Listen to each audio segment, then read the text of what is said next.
دكتور محمد أمين مقني، عسلامة. عسلامة. مرحبا بيك في بودكاست سانتي باي ميديس. عايشك. دونك دكتور مختص في جراحة الجهاز الهضمي هكا. وي. Alors donc دكتور le podcast سانتي باي ميديس كما تعرف le concept basé على أسئلة التونسي في الانترنت. واليوم الأسئلة دونك عندهم علاقة بجراحة الجهاز الهضمي والصيام ورمضان ينجموا يصوموا ولا لا. باش نبداو بأكثر سؤال يتطرح اللي هو بعد بقداش ملي عملت عملية على الجهاز الهضمي نجم نصوم؟ احنا شو نقولوا بصفة عامة جمعتين بعد إجراء العملية الجراحية الإنسان يكون شوفي من المرض الذي أجريت عليه العملية الجراحية. يعني هذا بصفة عامة نقولوا نحن بعد جمعتين. فوالا. ومن بعد ثم خصائص بالطبيعة. إذا كان واحد عمل العملية على سرطان معدة أو سرطان بانكرياس ولا سرطان الكولون ولا المستقيم، هنالك عمليات من المعيار الثقيل، عمليات كبيرة جدا. في بعض الحالات المريض يكون عامل دواء كيميائي ودواء بالأشعة قبل العملية الجراحية، هو ضعيف، يصعب حتى الجهاز الهضمي باش يرجع للخدمة متاعه العادية يتطلب وقت مانيش باش نحكيو على جمعتين، باش نحكيو على الكثير من معناتها 4-6 أسابيع. هل المريض سوف يتلقى الدواء الكيميائي بعد العملية ولا يعني حسب الحالة. إذا كان مريض أجريت عليه عملية جراحية على تعفنات في البطن، مثلا مصرانة زايدة مفلوقة، مرارة مفلوقة، هنالك مضاد حيوي يجب أن يأخذه المريض مدة 3-4 أسابيع بصفة منتظمة على كامل اليوم. يعني مش نحكيو على الصيام، مش يكون زاد مش حاجة سهلة. ولكن بصفة عامة إذا كان العملية ما تكونش عملية كبيرة، جمعتين هو الوقت اللي يخلي الإنسان يرجع إلى حالته الصحية. هو الصيام ينجم يكون متاح، وديما نقولوا المريض لازمته يسهل طبيب الجراحة اللي يعملوا العملية الجراحية، خاطر كل حالة عندها خصوصيات. صحيح. دونك كنا نحكيو بصفة عامة. لهنا نلقاو في الأسئلة يسألوا على عملية تكميم المعدة، زيدا كيف بعد بقداش يكون الصيام آمن للعبد اللي عمل عملية تكميم معدة. هو كي نشوفوا احنا رأي الأخصائيين في الجراحة هذية ونشوفوا ماذا كتب، نلقاو اللي الأكثر مدة متداولة هي أسبوعين. بعد أسبوعين ينجم المريض يصوم.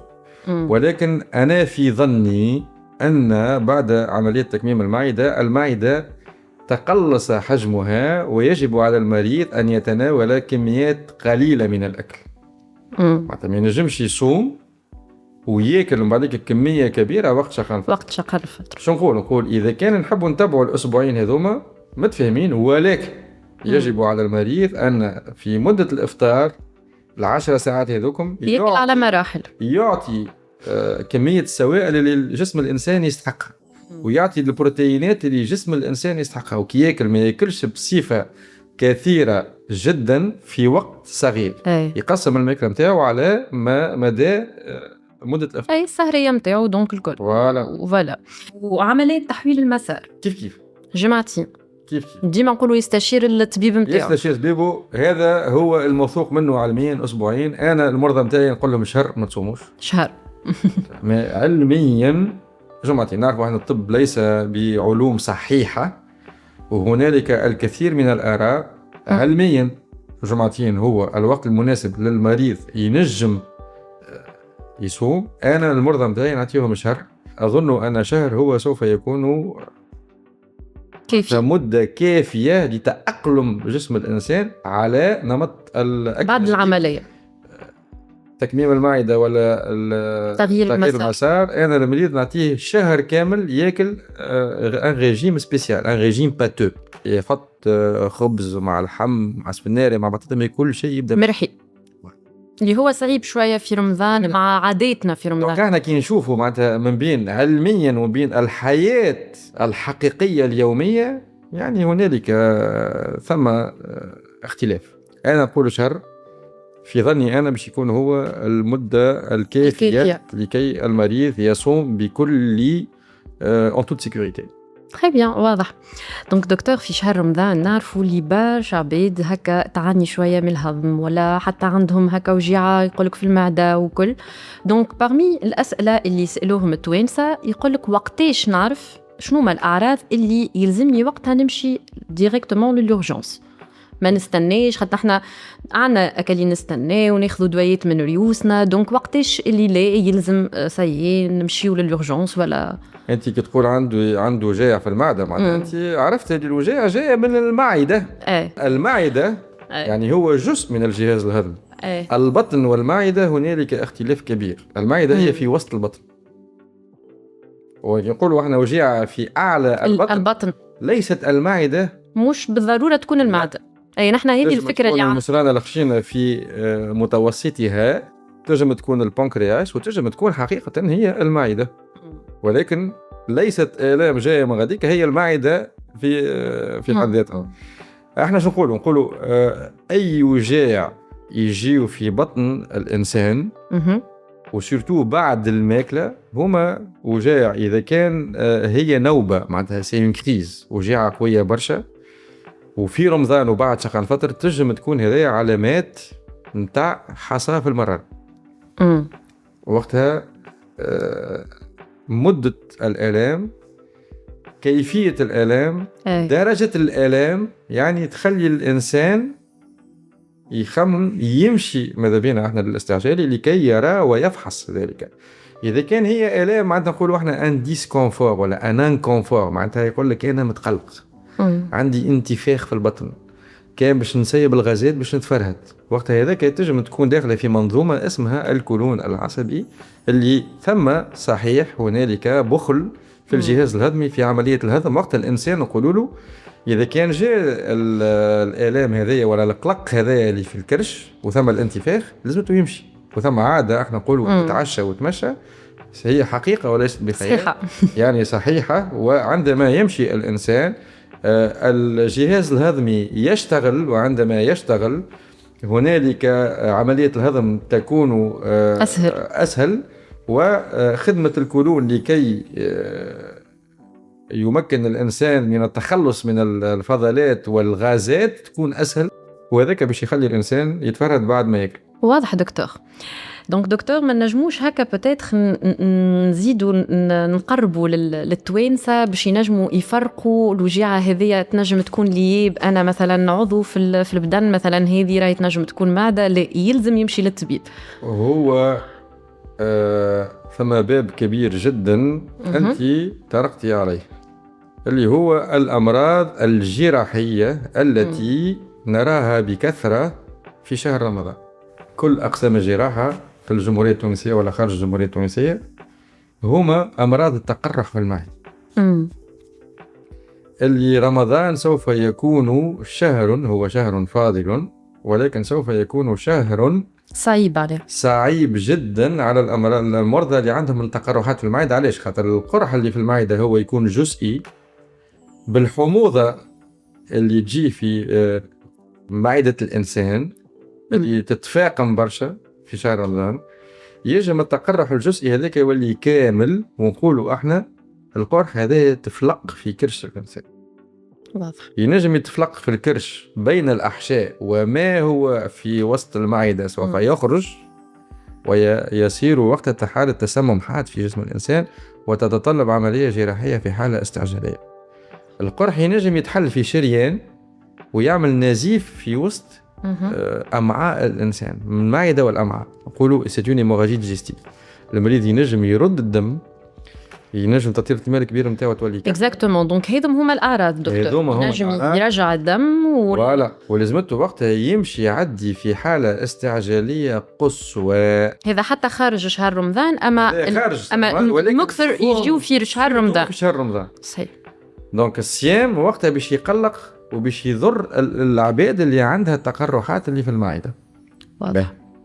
هنالك أيضا أمراض أخرى اللي ليس بالصيام الذي سوف يقلقها، ولكن العادات الأكلية في تونس هي اللي تضر، اللي هما الحصاة في المرأة.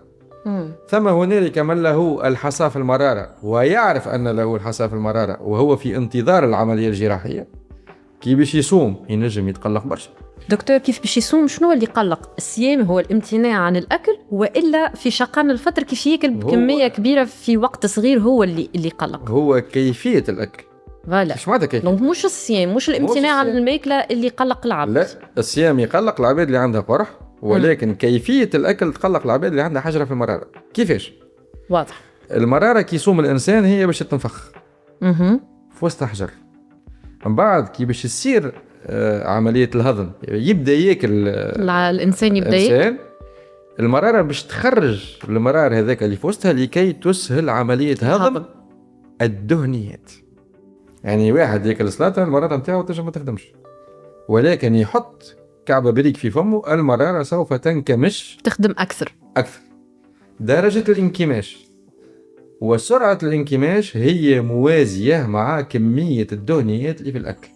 حتى واحد بشكل بريك ولا بشكل نوغيتس ولا بشكل بناضج، المرارة كي تنكمش بصفة سريعة الحصى اللي في وسطها ينجم يخرج. أول احتمال يسكر المجرى متاع المرارة تولي تزيد تتنفخ وتتعفن، ولا تسكر المجرى متاع الكبد ويرجع الافرازات الصفراويه على الكبد نتاع الانسان والدوره الدمويه وتعمل حاله تسمم حاد في جسم الانسان، ولا تمشي تسكر المجرى نتاع البنكرياس وتعمل التهاب في البنكرياس اللي هي بنكرياتيتيك. هذوما 3 حالات اللي بيحطوا في خطر حياه الانسان.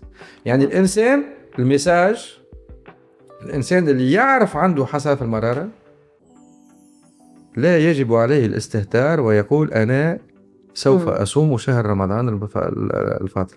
كاريمون ما يصومش، مش يصيم ويعمل ريقله في الماكله ولا شكون ينجم يعمل ريقله في الماكله في شهر رمضان بعد صيام 12 ساعه؟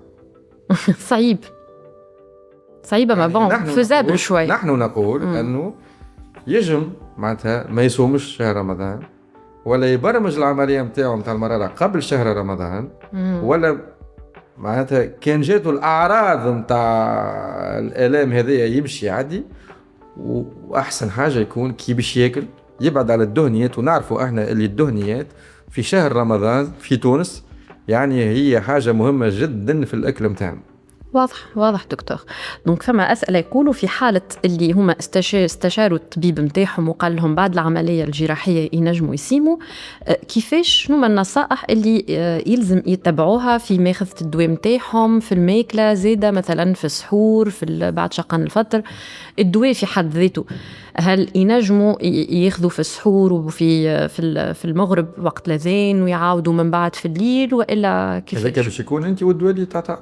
دونك انت والدواء اللي تعطى معناتها انت ونوعيه العمليه اللي تعملت يعني سوف يكون صعب على الاجابه على هذا السؤال. دونك ديما يلزم الطبيب، يلزم تسال طبيبك. ولكن ماذا يجب قوله هو انه اذا صام المريض بعد اجراء العمليه الجراحيه يجب عليه ادخال لجسمه كميه السوائل التي يستحقها جسم الانسان وكميه البروتينات اللي جسم الانسان يستحق لها. واضح. هنالك عمليات نقوم باستئصال مثلا جزء من المستقيم لسرطان المستقيم ونضع مصرانة على جنب مؤقتة. هذه المصرانة على جنب معناتها هي باش تكون إخراج الفضلات، ولكن هذا إخراج الفضلات هو في حد ذاته يلزم التأقلم مع البدن. لازمته تأقلم ولازمته إن كومبونساسيون، لازم اللي باش يخرجوا جسم الإنسان يدخلوا جسم الإنسان معناتها إذا كان باش سينو يشيح كيف ما سينو يشيح من المياه، وهذا الشياح ينجم يعطي قصور في الكلى، وساعات ينجم حتى هذا القصور يوصل إلى استشفاء المريض في حالات استعجالية. يعطيك الصحة دكتور. دونك قبل ما نكملوا الحلقة متاعنا عندك شي هكا نصائح عامة، عندك شي ميساج اللي تحب توصله؟ شكرا مرة أخرى على الاستضافة. مرحبا. un petit message نحب نوصله لسائقي السيارات في شهر رمضان، خاطر في شهر رمضان هنالك تفاقم كبير جدا من حوادث الطرقات، وهنالك أيضا هذه الحوادث أيضا هي مميتة في أغلب الحالات، ويجب على سائقي السيارات أن يكونوا حذرون في هذا المجال، على خاطر تمشي في 150 كم في الساعة باش توصل قبل بدقيقتين 3 دقائق تنجم تمشي في 80 كيلومتر في الساعة وتوصل في وقت شقان فترة ولا دقيقة ولا دقيقتين، مش باش يبدل حاجة كبيرة، بالعكس باش يخليك أنت تروح على عائلتك لاباس من غير مشاكل هذه الحوادث وما ينجر عن ذلك. وشكرا مرة أخرى على الاستضافة. ميرسي بوكو دكتور على الحضور متاعك. وانتم كان مازالوا عندكم أسئلة أخرين نجموا تدخلوا على اللين اللي موجود في الفيديو، دكتور يجاوبكم عليهم الكل.